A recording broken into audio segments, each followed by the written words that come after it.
설 연휴 이후 부동산 시장 과연 살아날까요? 설 연휴 이후 부동산 시장 전망에 대해서 자세히 알아보도록 하겠습니다. 삼성증권 김은경 부동산 전문위원 자리하셨습니다. 어서 오십시오. 네, 안녕하세요. 네, 이승윤 기자가 전에 드렸듯이 지금 전셋값이 계속해서 오르고 있죠? 네네네. 지금 17개월째라고요? 네. 지난해부터 따지면 그 쉼 없이 74주 연속적으로 상승을 하고 있는 움직임입니다. 지금 1월 한 달만 보게 되면 한 0.62% 정도 수도권이 상승을 했는데요. 사실 전달보다는 상승폭 자체는 좀 줄어든 수치긴 하지만 작년 같은 기간과 비교하면 3배 이상 높은 수준입니다. 굉장히 높은 수준이고요. 이렇게 역사상 최장기간 또 오른 적도 사실 처음인 일이고요.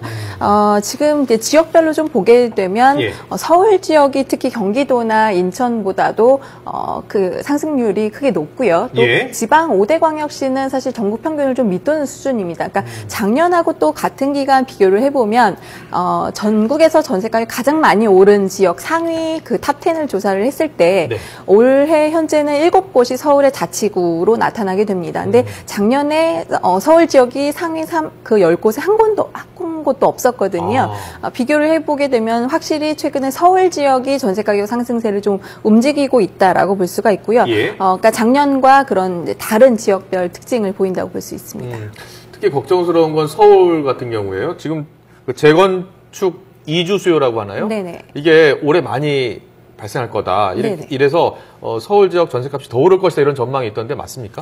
네, 사실 그 대규모의 이런 재건축 이주 수요는 분명히 전세 가격을 움직이는 중요한 변수가 됩니다. 왜냐하면 새 아파트가 지어질 때까지 주변에서 전세살이를 해야 될 수밖에 없는 상황이고요. 그러면 한꺼번에 전세 수요가 몰리고 그러면 주변의 물량은 귀해질 수밖에 없고요. 자연적으로 전세 가격이 상승할 수밖에 없는 그런 구조가 만들어지는데 특히 올해는 서울에서 공급되는 재건축 재개발 물량이 2005년 이후로 9년 만에 최대치를 기록할 것으로 보여집니다. 아무래도 서울 지역의 전세 가격이 지금보다 더 불안해질 가능성이 있다라고 볼 수 있는 거고요. 특히 업계 지금 조사 결과를 보게 되면 서울 지역의 정비 사업지 중에서 관리 처분 단계인 곳이 32개 구역이 한 2만 8천 가구 정도가 됩니다. 통상 이 관리 처분 단계 이후로 인가를 받고 나서 1년 이내에 이사를 가고 이주와 분양이 이루어지는 걸 감안을 하면요. 이 2만 8천 가구 정도는 지금 새로 이사갈 집을 구해야 된다는 얘기가 되는 거거든요. 그러면 어쨌든 올해 그 이들 지역을 중심으로 해서 전세 가격 상승세가 좀 확산될 가능성이 있다라고 보여지고 더 문제는 올해 연말까지 이 재건축 부담금을 면제받을 수 있는 곳들이 있습니다. 관리처분 인가 신청을 하는 단지는 재건축의 추가 부담금, 그러니까 추가 이제 그 개별적인 개발 부담금을 면제받게 되는데 이 경우를 위해서 현재 사업 시행 인가 단계인 곳은 그 9만 6천 가구 정도가 되는데요. 이들까지 그 좀 사업 추진을 빨리 한다라고 본다면 예정됐던 지금 이주 수요보다도 더 늘어날 가능성도 배제할 수는 없다라고 보는 거죠.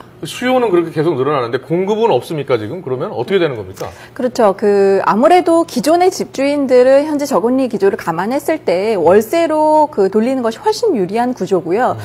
제한된 그 공급량에서 더 사실 월세로 전환되는 물량까지 감안을 하면 전세 물량은 계속 더 줄어들고 있는 상황이기 때문에 단기간 이런 전세난을 좀 그 해소시키기가 어려운 상황이고요. 다만 올해 이제 작년보다는 신규 입주 물량이 늘어나기 때문에 전세 가격의 상승폭은 작년보다는 좀 둔화될 가능성이 있다라고 그 전망할 수 있겠습니다만 앞서 말씀드린 것처럼 이런 대규모의 재건축 이주 수요라든가 또 신규로 입주하는 물량들도 사실 보금자리 주택이나 이런 공공 물량이 또 대부분이라서 실질적으로 전세난을 해소시킬 수 있을 만한 물량은 좀 제한적이라고 보여지고요.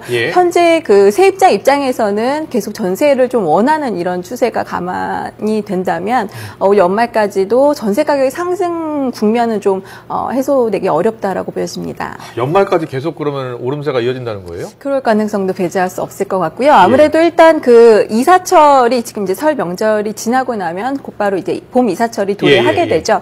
이사철이 맞물리면서 전세 가격 상승세는 다시 좀 더 확대될 가능성이 있다라고 보여집니다.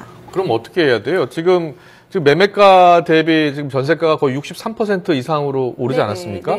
그러면은 지금 이게 더 오르게 되면 이 수요가 매매 수요로 전환이 돼야 되는 거 아니에요? 근데 네. 전환이 안 될 수도 있는 거 아닙니까? 네, 사실 그 전세 비율이 12년 만에 최대치, 2000년대 들어서 지금 최대치를 기록을 하고 있죠. 네. 매매 가격과의 격차가 그만큼 줄었기 때문에 매매로 좀 전환될 그 가능성도 충분히 있다라고 볼 수가 있는 것인데 실제로 지금 한국은행에서 최근 그 조사를 한 그 결과를 보면요, 전세와 자가의 거주 비용을 좀 그 비교를 했을 때 전세 세입자의 주거 비용이 자가 보유자들의 그 주거 비용의 절반 수준밖에 되지 않는다라는 연구 결과가 나왔습니다. 어떻게 산출하는 거죠?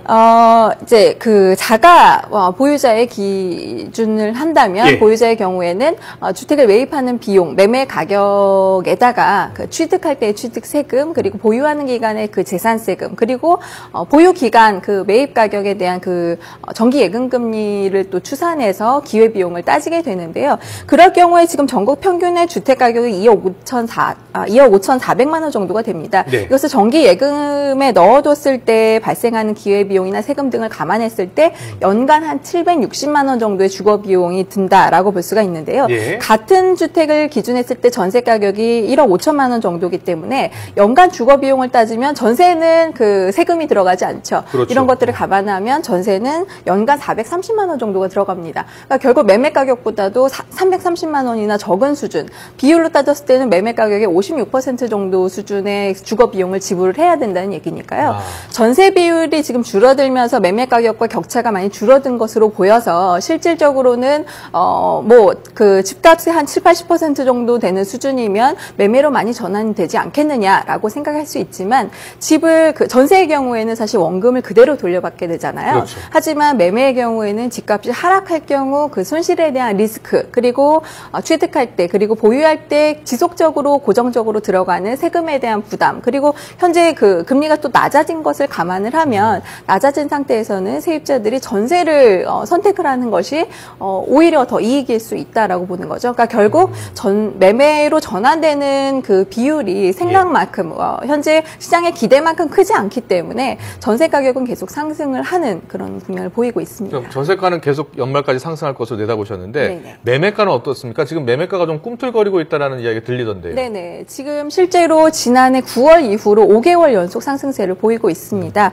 특히 올 1월 들어서는 수도권 아파트의 매매 가격이 3년 만에 오름세로 돌아서기도 했는데요. 뭐 전월 대비 한 0.06% 정도 오른 거기 때문에 상승률 자체는 굉장히 좀 미미한 수준이라고 볼 수 있지만, 예. 2011년 이후로 이렇게 월간 단위로 봤을 때 상승을 한 것이 3년 만에 처음 있는 0.06%? 네네. 그게 큰 의미로 볼 수는 없지만, 예. 어쨌든 그 떨어지지 않고 상승을 했다는 것에 큰 좀 그 의미를 둘 수가 있고요. 예. 특히 최근에 많이 오른 곳을 보게 되면 경기도 용인이라든가 수원, 뭐 안산, 안양과 같이 전세 비율이 상대적으로 높은 곳, 그리고 단기간에 좀 전세 가격이 많이 오른 이 경기권에서 확실히 매매로 전환되는 그 실수요자들의 움직임이 좀 활발했다라고 볼 수가 있고요. 또 서울에서는 강남구가 어떤 재건축의 호재로 인해서 상승세를 나타내고 있습니다. 그렇으면 그러면 어떻게 보십니까? 이 강남 같은 경우에 지금 재건축 시장이 좀 움직인다고 하지 않습니까? 네네. 재건축 시장을 중심으로 집값이 또 좀 오르는 거 아닙니까? 어떻게 보십니까? 네, 지난해와 사실 좀 다른 국면이라고 볼 수가 있고, 좀 고무적으로 볼 수 있는 부분은, 이렇게 그 전세 수요에서 매매로 전환되는 실수요자들을 위주로 지난 한 해 좀 거래가 이루어졌다면, 예. 올해 같은 경우에는 연초부터 이렇게 강남권의 재건축을 중심으로 해서, 사실 재건축이라는 거는 미래에 대한 그 기대 심리가 반영이 된 그 상품이기 때문에, 그렇죠. 그만큼 투자 수요가 좀 가세하고 있는 상황이다라고도 해석을 해볼 수가 있는데요. 예. 최근에 보게 되면 강남구 개포동 주공 일대 같은 경우에는 호가가 뭐 2천만 원에서 3천만 원 정도 실제로 상승을 했고요. 또 송파구 잠실 주공이라든가 대치동 음마 같은 경우에는 호가가 5천만 원에서 6천만 원 정도까지 상승을 했습니다. 호가가. 네네네. 예. 사실 호가뿐만 아니라 거래도 좀 동반이 되기도 해서요. 지금 1월 들어서 그 거래 시장에서 4가구 중에 그 한 채 정도는 강남권에서 거래가 됐을 정도로 예. 강남구가 사실 시장, 또 강남구에서도 재건축은 시장에 사실 바로미터 역할을 했기 때문에 좀 많이 주목을 할 부분이 있다라고 보여집니다. 더군다나 강동구 뭐 둔촌주공 같은 경우에는 최근에 이제 조합 측이 상가와의 소송에서 승소를 하면서 좀 사업 추진이 좀 빨라질 걸로 보여지고 있고요. 또 대치동 음마 같은 경우에도 최근에 용적률 완화에 대한 기대감 때문에 2월에 총회에서 좀 더 사업 추진을 빨리 할 것으로 예상이 되는데 네. 어쨌든 사업 추진도 또 빨라지고 또 용적률이 완화되는 만큼 사업성이 좀 개선될 수도 있다는 여지를 갖고 있어서 지난해와 달리 이 강남권 재건축을 중심으로 해서 투자 수요가 또 얼만큼 형성이 되느냐가 올 그 초반치 매매 시장을 좀 판가름하는 요소가 되지 않을까 봅니다. 강남 이 재건축 아파트 값이 또 굉장히 비싸잖아요. 네네. 그리고 최근에 많이 하락하지 않았습니까? 네네. 그런데 다시 좀 그 상승 움직임을 보일 수 있다 이렇게 보시는 겁니까? 낙폭이 컸던 만큼 상승하는 곳들이 나타나고 있는 거고요. 하지만 최근에 좀 호가가 급격하게 그 좀 상승을 하면서 예. 거래가 좀 주춤해지는 양상도 보이고 있습니다. 과연 이 추격 매수를 시장에서 얼만큼 그 형성을 해줄 것이냐가 아무래도 전체 매매 시장의 그 좀 판가름을 할 수 있는 그 부분이 될 거라고 보여지고요. 네.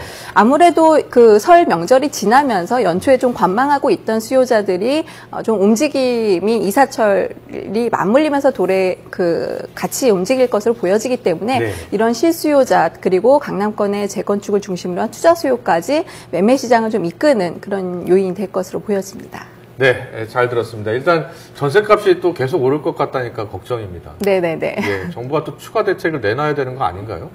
아무래도 전세는 사실 그 어느 정도 그 시공에 대한 그 기간이 존재하기 때문에 네. 정부로서도 지금 여러 가지 정책들을 좀 중장기적으로 내놓고 있지만 시장에서 그 받아들여지는 부분은 좀 한계가 있는 것으로 보여집니다. 알겠습니다. 여기까지 듣도록 하겠습니다. 삼성증권 김은견 부동산 전문위원이셨습니다. 잘 들었습니다. 고맙습니다.